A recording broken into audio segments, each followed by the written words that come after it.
really need it. What's going on out there? Somebody needs some place to stay. Somebody's being evicted. Somebody had to move in with the friends, family. Somebody's homeless.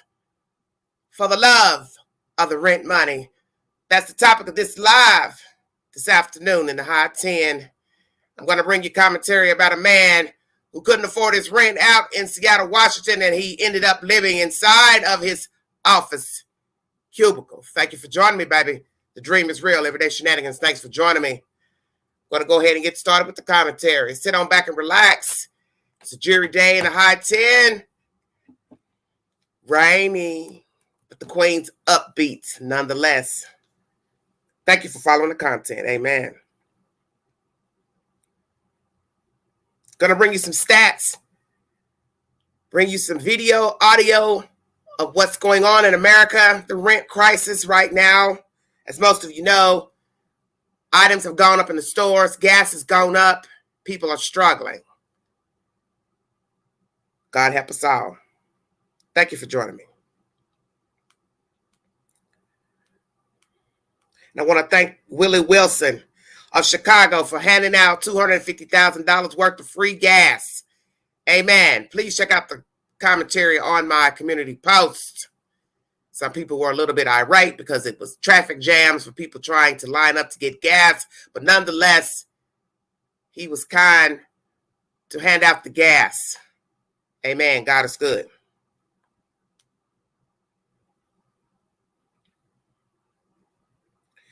I'm going to bring you some information pertaining to the moratorium according to evictions in America. Eviction moratorium status, federal and state rules in 2022. This was updated March 9th. Some U.S. landlords haven't been able to evict non-paying tenants since spring 2020. First, the CARES Act placed a partial moratorium on evictions across the country. Then the CDC declared a nationwide eviction moratorium after it expired, first scheduled to end 12/31/20, then later extended to fewer than 5 times. Most recently scheduled to expire 10/3/21. On 8/26/21, the Supreme Court ruled extension unconstitutional. That has opened the door for landlords to enforce their leases once again. However, many states and cities implemented their own stringent eviction bans, barring landlords from starting the eviction process. So where do these moratoriums on eviction stand entering spring 22? Here's what landlords need to know, both on national level and in key states and cities. Nationwide moratorium on eviction, CDC remaining state eviction moratoriums.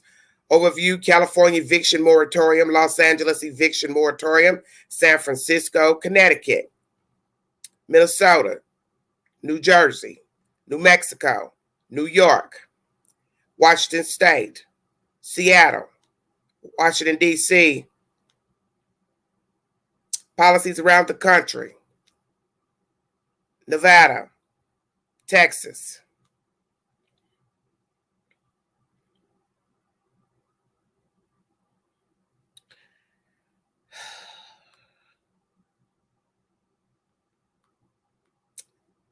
See who else I can find in here. The federal moratorium made lease agreements effectively one-way legal contracts. Landlords had to continue providing their service, but tenants could break their obligations with no enforcement mechanism in place for landlords. That left many landlords pinched with no rental income, but lenders still demanding mortgage payments, local governments still demanding property taxes, properties still requiring maintenance, and insurance companies still sending bills. While landlords could not file for eviction, tenants were still technically obligated to pay their rents, and after the eviction moratoriums expired, back rent is still due. That left many housing experts fearful of an eviction crisis in 2021, but it simply didn't happen.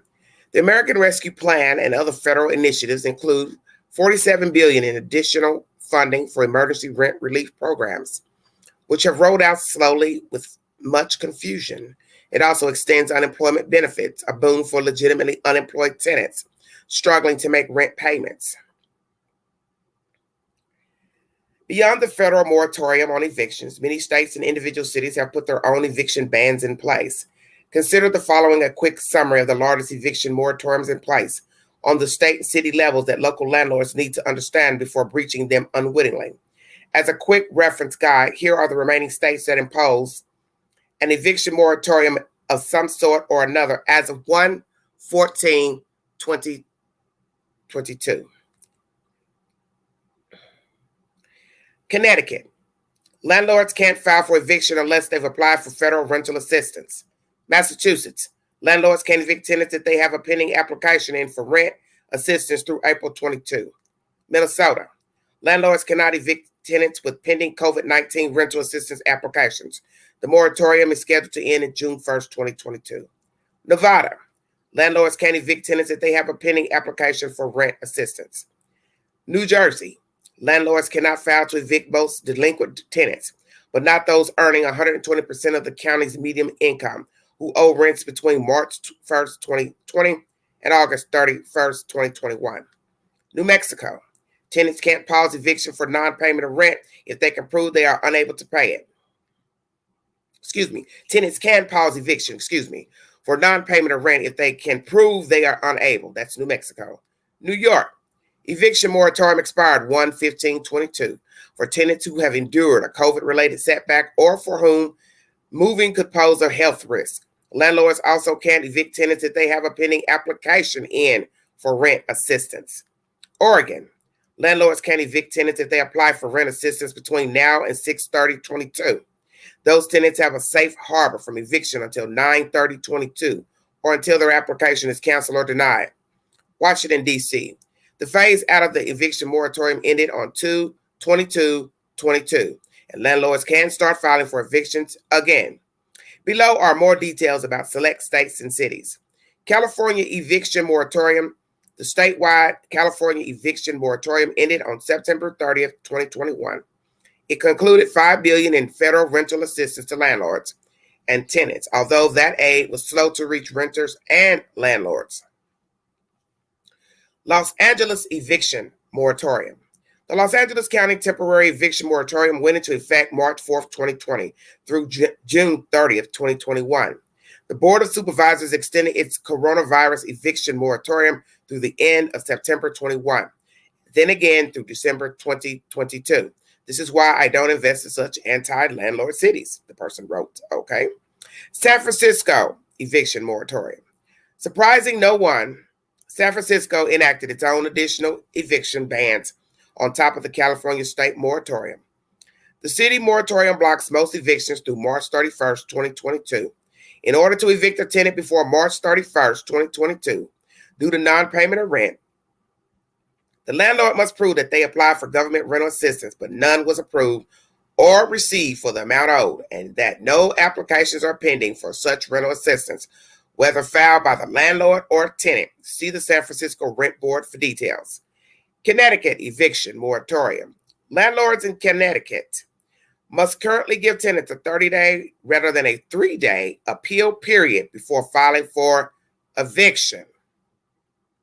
So they have to give a 30-day rather than a 3-day appeal period before filing eviction.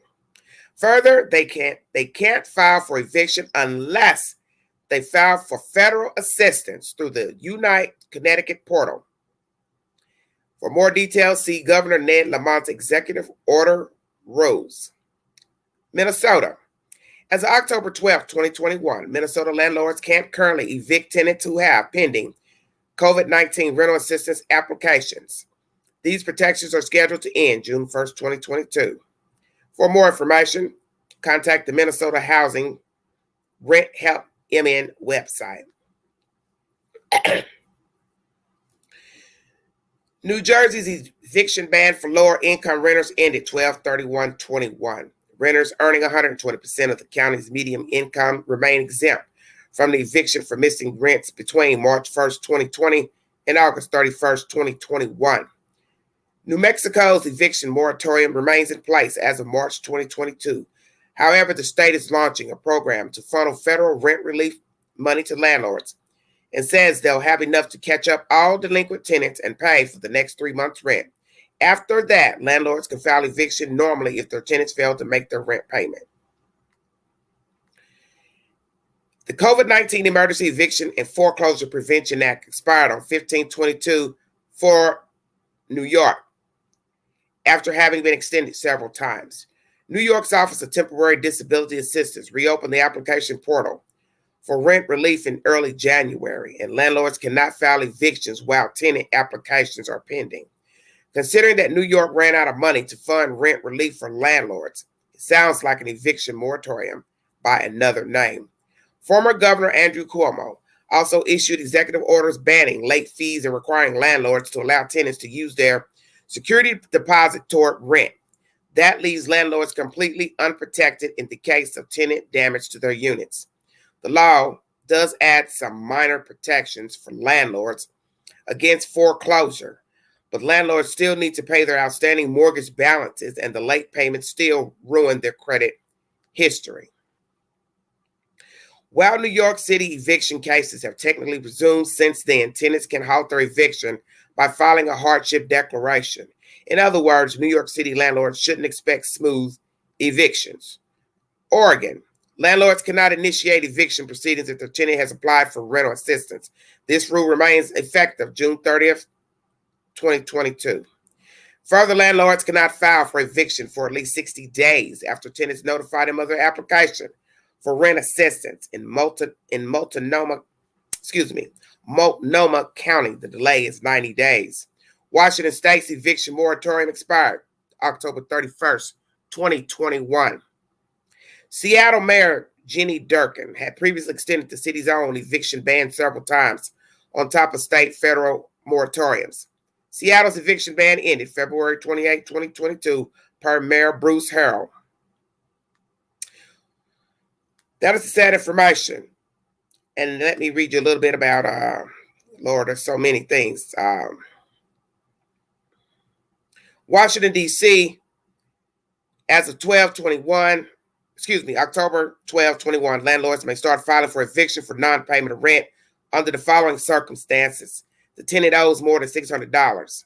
The landlord has applied for relief on behalf of the tenant through an existing D.C. rental relief program. The landlord gave the tenant a 60 days past due notice.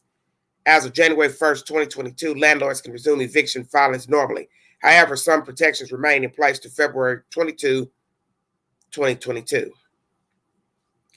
In Massachusetts, rental assistance protections have been extended, and landlords cannot file to evict tenants with a rental assistance case pending. Governor Charlie Baker created $171 million in new funds aimed to help renters who lost work due to the pandemic.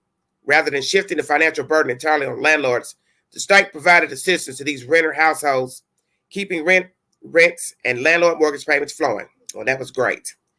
In June 2021, Governor Baker signed a bill now codified as Chapter 20 of the Acts 2021, extending some specific COVID-19 related eviction protections for tenants. Among the measures extended was Chapter 257 of 2021, of Acts 2020. This imposed a temporary stay on eviction cases and move-out orders where tenants apply for short-term emergency rental assistance. Millions of dollars in rental aid have been flowing into Massachusetts. Both landlords and tenants alike have been taking advantage of the influx of federal funds to pay down rent arrearages and secure new housing. The stay on cases where a RAFT, which is Residential Assistance for Families in Transition, application is pending, extended through April 1st, 2022. As for Nevada, in December 2020, Governor Steve Sisolak extended Nevada's eviction ban through March 31st, 21. Then in March, he extended again through May 31st, 21, when it did expire. You can read the full details in his Emergency Directive 036. And he goes on, Texas, you live in the state of Texas.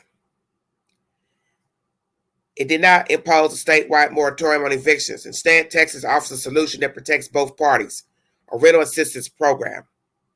Texas Eviction Diversion Program provides rent help for renters who lost income due to the pandemic and fell behind on their rent payments. The program covers up to 5 months of unpaid rents and dismisses the eviction case to keep renters in their homes. To add further protection for renters, the judge seals the record of participation so it does not appear in the public records, and therefore, in the future, tenant screening reports when the tenant applies for a new home. Tenants stay in their homes, landlords continue receiving rental income, lenders keep receiving landlord mortgage payments, and unpayable back rents don't pile up for renters. Everybody wins. For the full details, go to txcourts.gov. So as you see, Texas and Massachusetts on the board have done right by their citizens and their renters and landlords. Now, thank you for joining me. It's a bit winded. I didn't know it was going to be that much. I'm going to read you a little bit about unemployment. And then we're going to get into the video. This is by Statista.com. In February 2022, the national unemployment level of the United States stood at about 6.27 million unemployed persons.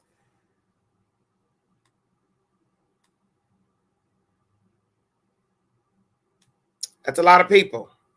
As of February of this year, 6.27 million people unemployed.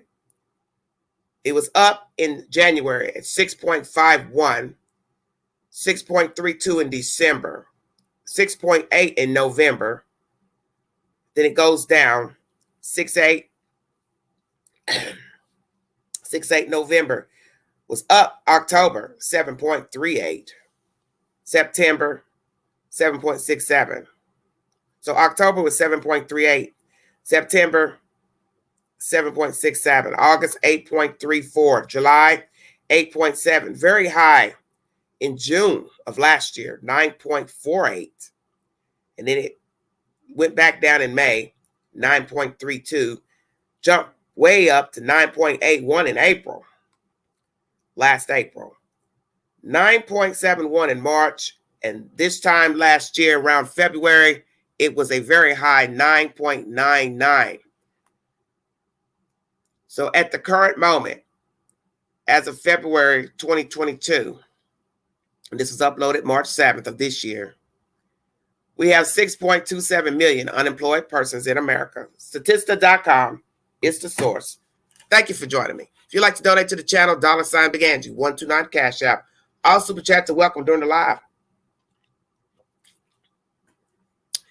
Hello, everybody. Good afternoon, wherever you are. I'm going to go ahead and talk about some craziness going on in America. There's a man that decided to show the world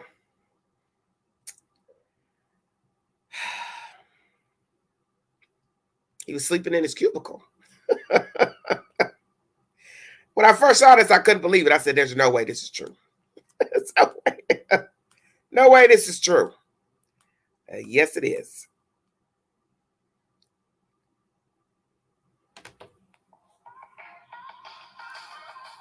One second, everybody.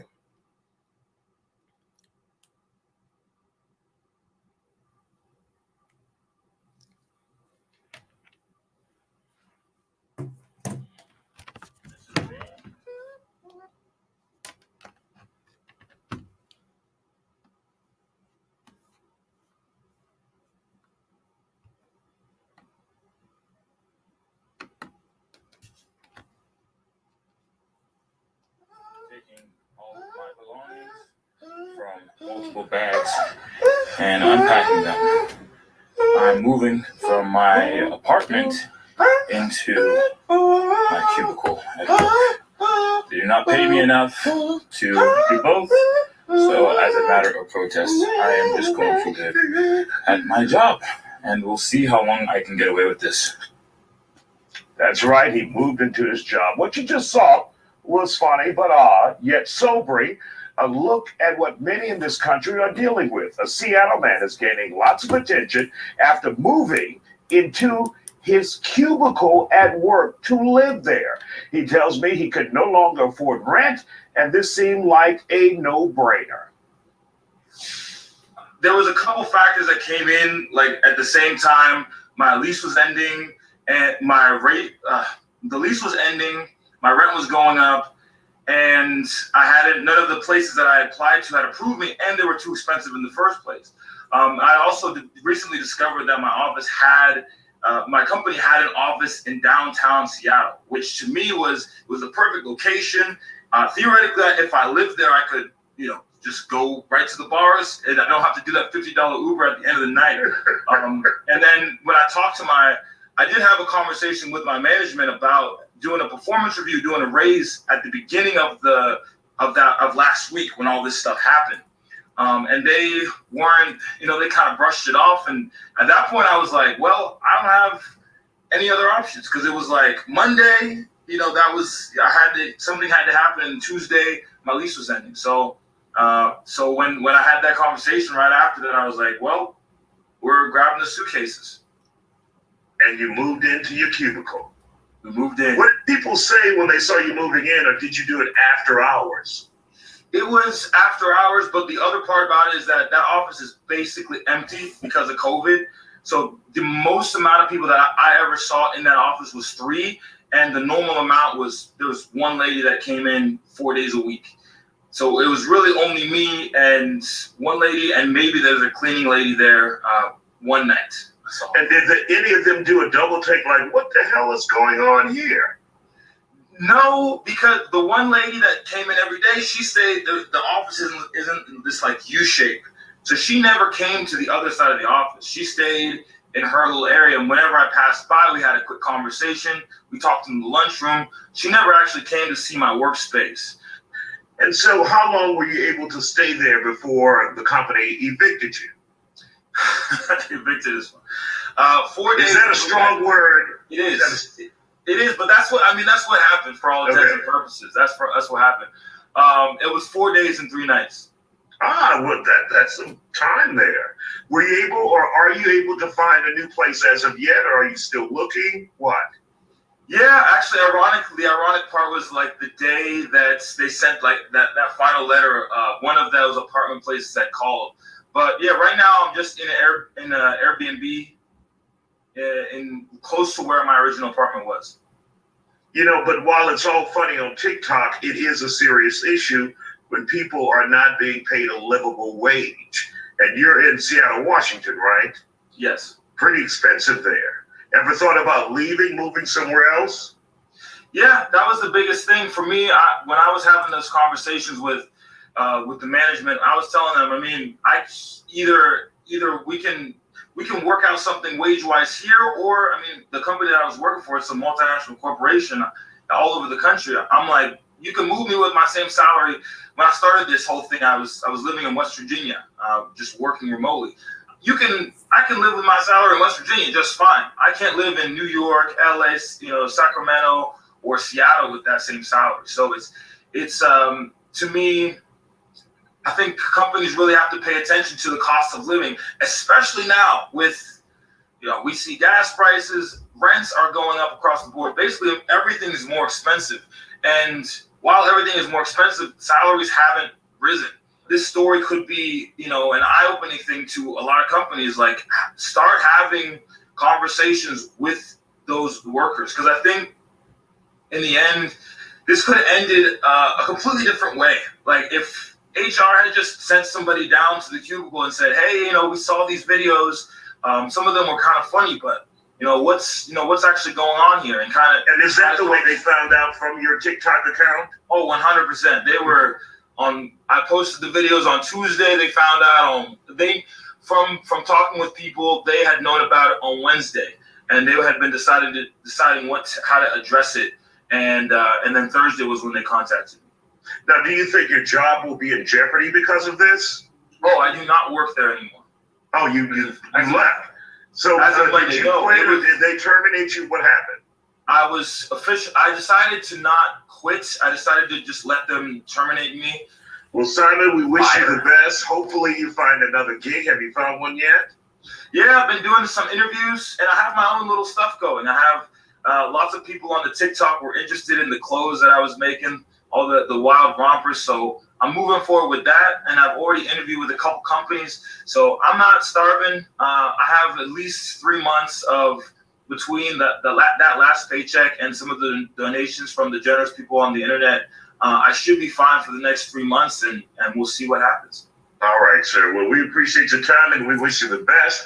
And thank you for dropping by on the Factor Uncensored. Thank you for inviting me on. All right, everybody. That's the sad information coming out of Seattle, Washington. Oh, wow. What a story. Okay, I'm going to play you something else. Sorry about this. Hold on. We got more information.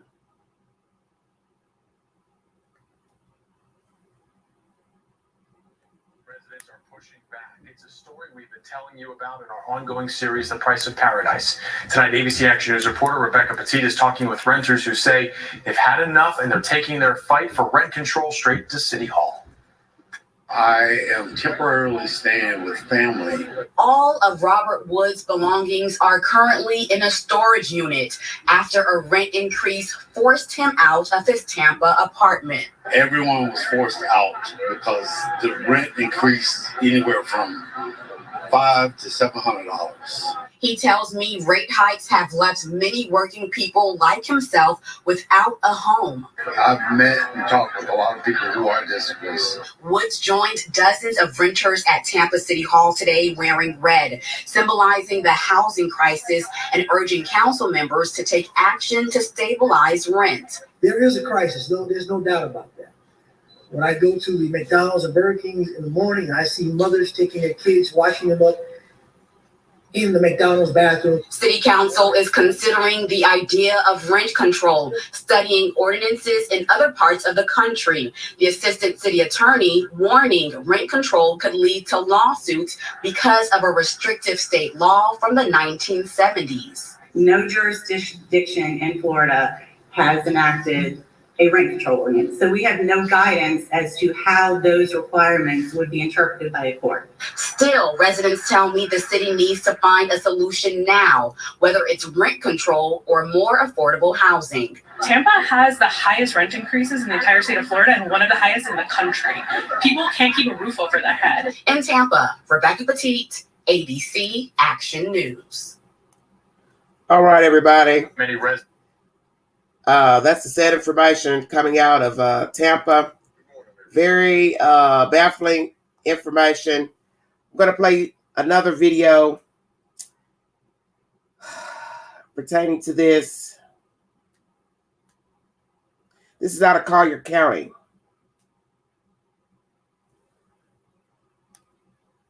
Rent prices are squeezing families out of Collier County. Prices are up a neighbor's 38% from last year, averaging nearly $2,000 a month for a small home or apartment. The county is now changing some rules to keep people from being evicted when their rent goes up. NBC2's Lydia Nussbaum is live to explain how. Well, there is an outcry from Collier County residents who say they just can't afford the $1,000 rent hikes. This new pot of money that's coming out is not only going to help those renters, but homeowners also. People are kind of shell-shocked. They're, like I said, blindsided, wondering what to do. The cost for rent has jumped hundreds and even thousands of dollars in Collier County. Now the county has a new program to help more residents facing foreclosures or housing instability during the pandemic. So it's going to allow us to help more people from various income levels, help working professionals who are facing a financial hardship. The county's current program allows a family of four making no more than $67,000 to get help. But this new program will allow a family of four making $118,000 to receive aid. We're seeing now currently people are renewing their leases, and part of their leases, their rent goes up. So that could accommodate any kind of increases that they're going to see. Families can get up to $25,000 to help pay for mortgages, rent, and utilities. The county will use $7 million from the federal government to pay for the new program. I'm hoping that they'll be able to really save and do what they need to do to get out from under some of these rents. Now, the county will begin accepting applications for this program beginning March 17th. We have the list of requirements on our website that you can take a look at. In Collier County, Lydia Nussbaum, NBC2.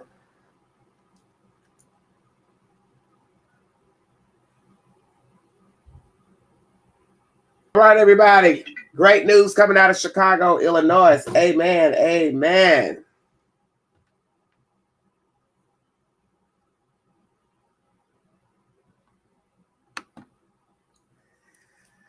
All right, everybody.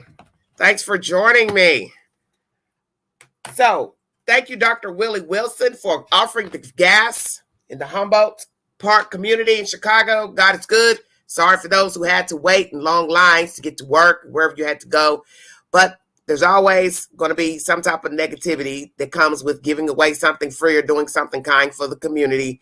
And this is an inner city, so naturally, traffic will be backed up and people trying to get gas. But thank you, Dr. Willie Wilson, for your contributions to the city, to the citizens of Chicago, my home. Amen. Thank you all for joining me. This is Everyday Shenanigans. I just played you a video of a young man sleeping in his cubicle for 4 days. Instead of this company trying to offer him help or inquire, allegedly, this is from his commentary, what was going on with you? Hey, what happened? How can we help? He let them fire him. They fired him, obviously. He's now staying in an Airbnb. Last report of this article, news commentary. He also makes rompers, which you saw him wearing while he was in this video. So obviously he has a craft besides the work that he was doing for this company. He can make clothing. So perhaps he can get in with a distribution company and start selling some of his rompers to bring in income. Everyone knows that Seattle, Washington has always been a very expensive place to live, even 30 years ago. Most West Coast cities are very high. Oregon, Washington, the state of California. They have the highest rates of rental property ownership in the country. New York, Connecticut, Florida. It's a sad situation. I brought you stats pertaining to how many people are currently unemployed. I believe it was 6.27 million as of February 2022. I also brought you information for those states that still have a moratorium in effect. Please go back to the beginning of this video where I read you the said information pertaining to moratoriums that are still in effect in certain cities. So far, Massachusetts and the state of Texas have been very kind to renters and landlords. There will be more states, I'm sure, offering rental assistance programs, such as getting a voucher. You have to go out and find a landlord that will accept the voucher. But the problem with that is a lot of landlords, do not want to rent to people on the Housing Choice Voucher Program for various reasons. Most who are affiliated with Section 8 and the housing program, you know how people treat the property. They don't take care of the property once inside of the property. So a lot of landlords decide to stop accepting the voucher program because of people not being respectful of their properties. And yes, this has put a lot of landlords in a terrible, terrible bind because they're paying loans on the properties that they're renting to you. So therefore, you don't pay any rent. They can't live, nor can they pay the loans to the bank. And it does become a problem. And you wouldn't believe, it's hard to believe that we're in this place still now, 2 years in, with high prices of gas, food, toiletries, less toiletries for the price. Dollar Tree is now $1.25. They have a $3, $5 aisle now. The only person staying competitive with their prices is Walmart. Walmart doesn't have anybody to compete with because they're a conglomerate. They can keep their prices down. Unfortunately for other stores, they cannot. This is a serious situation we have. We're going back to how it was back in 07, 08, where items went up and the quantity went down. The size of miniature candy bars got smaller and you got less in a pack. I believe at one time you could get about, 10 little candy bars in a pack for $1. But when the recession hit many moons ago, you got maybe 6 pieces of candy instead of the 10. The bar soaps also went down in size. Laundry detergent containers went down in size. And that's why people were grateful for stores like Dollar General, Family Dollar, and the Dollar Tree. Because in the end, most of the things you buy from in America are from China, such as clothing, toiletries, not toiletries, but decorator items, towels, lamps, shoes, clothes, things like that, jewelry, all that stuff's made abroad. Doesn't have any value. So it doesn't matter if you're buying it from Abercrombie and Fitch versus Walmart versus JCPenney. In the end, when you look at the label, it comes from China. So it doesn't have any value. It's mass produced. Just about everything you buy is mass produced. You go in a store, they got 10, 15 of the same items in the store. I don't care if you're going to Macy's, Bloomingdale's, whatever the store is, there's still a chance somebody else is going to go buy the same pair of shoes you bought. Prayers for everybody, because we're in desolate times once again. Hello, everybody in the chat. Thank you for joining me. But as you see, this young guy didn't get any help from his job, and I am curious to why they didn't offer him any help. Why not ask him, hey, what can we do to help you out? Because naturally, a person has to have a place to live, and a person has to have a job. And who wants to go work all day to be worried about where they're going to sleep once they clock out? Lucky for him, for 4 days, he clocked right out under his cubicle desk. Everything nice and neat in the drawers. Very interesting looking. But in the end, as you see, they weren't having it, and they fired him. Now, naturally, he could sue. I don't know how it would fare in court, him suing the company, if he would win anything for being fired. If he was in good standing, he might even be able to come out ahead and get something from them for firing him. Because the judge could say, well, instead of firing him, why didn't you try to talk to him about offering a solution or some type of help? He's a good worker. He hasn't caused you any problems. He was in good standing. He didn't have any strikes on his work record. Why fire him? I can only see him being fired if he was warned, they have it documented, and he continued to sleep in the cubicle. 4 days, I don't think that applies to his situation. Because my understanding, he went viral on a Tuesday, or let's say he went to social media on a Tuesday.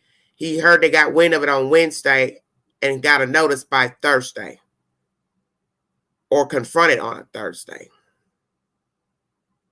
So just 4 days. Why not help him out? Yes, I know all about the power bill, honey. Queen knows all about it. And that's the thing. Landlords don't understand for renters. Nobody wants to live in an apartment and pay for water and sewer. I believe water should be free in any apartment complex that you live in. I don't care if it's a condo, a townhouse, a duplex. I think water should be free. And now with the rents going up, who wants to now rent a place, pay water, sewer, gas, and electric, plus the rent? You are paying bills as if you're in a home, owning a home, buying a home. And a renter should not be paying bills as if he or she is buying the house. When you live in an apartment, that's what you're doing. You're renting. And you have to offer a person some type of amenity, or plural, because that defeats the purpose in renting. No wash and dry hookup, no new appliances, structural issues. Could probably use new everything. Painting, cabinets, baseboards, trim. Yeah, I'm going there. Stove, refrigerator, stainless steel. We're in the modern day. That's what people want. People want newer countertops, granite countertops, light color cabinets, more space, nice laminate flooring, nice tile, modern fixtures in your bathroom. That's the American way. We're not living like we did 30 years ago. Everything's old, bland, paneling. That's out. It's outdated. We're in the era of drywall, trim, modern fixtures, ceiling fans. And you can get that stuff a dime a dozen at Liquidators. So there's no excuse to have properties with old stuff inside. Things have got to change.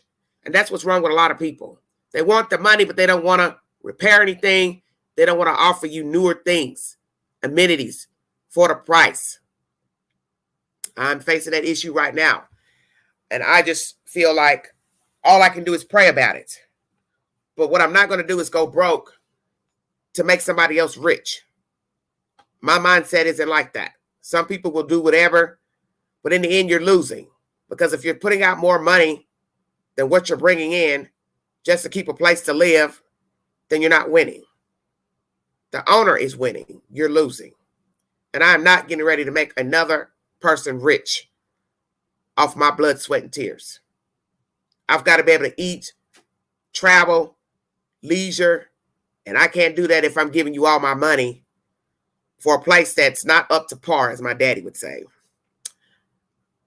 My deceased father would say, not up to par. And to me, up to par means a mid-grade to higher standard of living. Always demand the best, and you'll be treated as such. Once people realize they can't get over on you, you can't be manipulated, they'll either adhere or you have to bow out. Well, yes. We live in that type of world. We have a lot of people who don't have any empathy.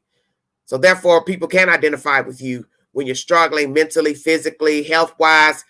But my thing is, too, you should never have to be in the shoes of another human being to have empathy. You shouldn't have to be homeless to understand, yes, what it's like to be homeless. Sick to know what sickness is. Lose your house to know what it's like for somebody to lose their house. I don't want to be homeless. I don't want to be on the street. I don't want to be sick. I don't want to be broke. But you do have people who cannot empathize. And that's why we have the type of people we have right now walking around. People are for their own selves. It's me, I want this. I got to have it now. I don't give a damn about you, what you're going through. Oh, well, I'll talk to you later. Call me on the day when you're happy. And that's the kind of world we live in. A lot of people don't want to hear any bad news. Nobody wants to hear that you're broke, you're struggling, you don't make enough money, your rent went up, your mortgage went up. Nobody cares about that because they're not going through it. Now, you have people who will ignore what you're going through, but when it's their turn to suffer, have problems, they want everybody to listen. Woe is me. And I'm the type of person, I treat you the same damn way. What you telling me for? Really? Okay. Well, I got to go. That part. Everybody has problems at some point in life. It's just a matter of trying to maneuver and doing what's best for you, because that is the end game. What's best for you is not best for me. And right now we're in a crisis here in the United States. We may not be at war with anybody, such as Ukraine and Russia, but nonetheless, we still have to eat. And that is the thing about having problems, is that there are people all over the world, people around you that are sick, hurting, destitute. And you don't dwell on that because you have your own life to live. You have your own issues, your own problems. So why should you be concerned with what somebody else is going through? That's understandable. But there comes a time when God puts things in your path, such as the commentary I just played. And he shows you that even if you're struggling right now, but you still have a place to live, you're not facing the problem as this older black man moving in with his family because his rent went up. And if your rent goes up $600-700, that's a lot of money. That's a whole nother apartment, $600-700 somewhere in America. Nobody can afford their rent going up $600 or $700. If you go up $100 on the rent today, that's a lot of money, because you can do a lot with $100 a month. Toilet paper, toiletries, pay a Wi-Fi bill, cable bill, telephone bill, fill up your tank. Maybe $50 each week putting gas in your car, depending on what type of car you drive. Desolate. Our times have become so desolate, and it's sad. So we're going to pray for those who are still going through the moratoriums, those who have rental assistance and looking for a place, because right now, many people can't find a place. They've got a piece of paper to go out here and find a place, But there are people who are not renting to people on the voucher program. There are people still going through the moratorium who haven't been evicted from said properties. So therefore, the properties are not free for people to move into. And then the issue with the rent. Some people can't move in certain places depending on how much their voucher may be worth or what they can afford with market rent. You can't afford something, you just can't afford it. Hello, dear. So we're going to pray for America. We're going to pray for those, as I said, in transitioning, trying to find a place, those who have been evicted, those who are homeless, those who are living with other people that they don't want to live with. We pray that you find a place. We pray that you get help. But know that there's assistance out here for those who are working, unemployed. There is help. Go get the help. Do not be shamed. You don't owe anybody an explanation about your finances and how you're living. Because in the end, those same people judging you aren't going to be the ones to pay your fucking rent, your deposit, light bill, gas bill, whatever you have to pay a month to stay in the said property. So don't worry about anybody knowing that you had to go ask for help. Because I'm sure, as you heard in this commentary, there are people making $100,000, but they're going to be struggling too because things have gone up. So even with a family of four, $100,000 really isn't any money depending on where you live. I was doing research a few months ago about moving to Atlanta. It said in an article that I read to live comfortably in Atlanta, and this is single living. This wasn't for a cat, dog, monkey, 12 kids. At least $100,000 to live comfortable in Atlanta or the general Atlanta, Georgia area for a single person. So comfortable means just what it means. You ain't got to ask Peter, Paul, Dick for no money to pay for gas, your rent, your electric, your car breaks down, common sense stuff. Comfortable means you got money already in the bank. You got a savings, you got a checking. Something goes wrong with your car, hospital bill, damage to your car, whatever. You got to repair something in your home. Let's say you're owning a house.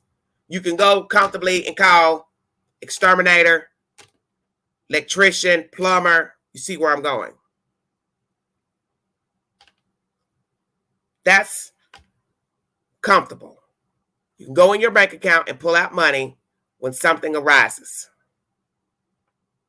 And sadly, many people in America do not make $100,000 a year. They don't even make $50,000. And I was saying that to myself yesterday. How have we made it thus far with minimum wage at $7.25 here in East Tennessee and around the globe? What can you do with $7? Nothing. You can't even go buy a combo meal at a fast food place for $7. Burger King, Hardee's, McDonald's. They want at least $8 for a patty, bread, tomato, onion, ketchup, French fry, drink. $9. What the hell do we look like paying $8 to $10 for a combo meal at a fast food restaurant? Let's just keep it real. Some restaurants do sell a nice portion of a sandwich, such as Chick-fil-A. They give nice chicken sandwiches, and it's full meat. But a thin patty on a bun, it's not worth $8 to $10. In my book, it's not even worth $6. That's just me. Because in the end, all you're getting is a sandwich, fry, and a drink. So even at $6, you're paying $2 per item plus tax. Why would you want to be paying $8, $9 for a hamburger, fry, and a drink? If you're going to pay that, you might as well go sit down at Applebee's, where you can at least get a damn refill on the Coke. Just saying. But we do this. We eat out. And I've done it recently. And I told myself, okay, 2 weeks ago, I was going to get something to eat. Next day, I'm going back getting fast food. You're going to have to start budgeting because you can spend a lot of money eating out. And there are people who eat out all the time. I used to judge people who used to eat out all the time. And then I started doing it here recently because I didn't want to eat what's in my refrigerator. And I have food. in the refrigerator, in the freezer, and in the cabinets. But there's days I just don't want what's in there. But that is how you go broke. And I watched a program many years ago. Might have been with Susie Orman. I'm not for sure. But she was showing you the things you spend your money on. How you can waste a lot of money. And it was true. Over shopping. Hoarding up your house with stuff that you're never going to use. Going to buy fast food every day. Lunch every day. Starbucks every day. $4 or $5 coffees every day. Adds up. Imagine buying a Starbucks coffee at $5 a pop times 7 days a week. You're 40-something plus. $45 plus a week you spent just on coffee out of a cup. Now multiply your $50 in coffee a week times 4 weeks out of the month. You're at $200 that you've bought just a fucking cup of coffee that you could make yourself. And there are great brands of coffee that you can buy in the grocery store and make your own coffee. Get up every morning, turn your little brewer on, carry you a to-go cup, carrier cup, and carry that damn coffee to work with you. And it tastes just as good as what's in the damn store. And a lot of people don't realize that. Dunkin' Donuts make good coffee. McDonald's makes its own coffee. You can buy it in a bag at the grocery store. Green Mountain Company, great coffee. Ask me how I know. I'm a coffee drinker. It is time to go back to how we were. You're going to have to ration things out. Because with the rent increase, something's going to have to be put on the back burner. Shopping trips, travel trips, eating out trips, giving out money, loaning money, buying too many cigarettes, alcohol, it's all the same. And that's another thing they said many years ago when we went into recession. The one thing that people are not going to forfeit during the recession is alcohol and cigarettes. And that's true. It will not matter if a McDonald's burger was $6 by itself. A person is still going to go buy a carton of cigarettes, a pack of cigarettes, and a bottle of beer and a bottle of liquor. Because that's the whole point. People will spend on what they want to spend. And whatever is a device, a person will spend on that before toilet paper. 6-pack of Heineken versus 4 rolls of toilet paper. You see where I'm going? It's the world that we're in. It's called choices. I pray for all of you that you have a safe weekend. Happy spring on Sunday. God bless all of you. Stay safe. Prayers for those, as I said, who are in transition in the housing market right now. Those who are still going through the moratorium, have not found a place, being evicted, have been evicted. And those out here looking for a place to move into. If you want to donate to the channel, $McAndrew 129 Cash App. All commentary played in this live is on my community posts and in the YouTube queue. And if you need verification, there's a source to all the information live on the video. Thank you all so much. Thank you, mods, for joining me. You all have a safe weekend. I'll be back probably. I might just wait next week to do commentary, just free my weekend up with no commentary. But I wanted to bring you this video today before the weekend to show you just how crazy the world is and how sad it is to see a grown man sleeping in his cubicle because he couldn't afford the rent at his place. So he was sleeping at his job for 4 days and eventually got fired and was staying at an Airbnb. I do not know where he is right now. I'd probably have to Google to see the update on his current situation, but hopefully he's in a better place and better job / finding himself an apartment if he has not already. Have a happy weekend, everybody. First of spring is Sunday. Take advantage of the weather if you're able to. As I said, it's dreary and rainy here in the high 10. Not very cold, but, you know, it's raining. So you all stay safe out there. Mind the children. See something, say something. Be a part of the solution and not the problem. Thank you, Tupelo. Thank you all so much, Kinsley, all of you, Marie, Tammy. Thank you all so much for joining me. God bless all of you. Stay safe. This is Everyday Shenanigans. And make sure you check out the community board for the movie of the week, What Breaks the Ice? Story about loyalty between young people. Thank you all so much. And also check out Couples Therapy on Showtime. It's a very interesting series. The woman who's talking to various couples about the relationships and salvaging their marriages. Thank you all so much. Yes, be blessed. Blessings to you too, dear. Thank you so much. You all be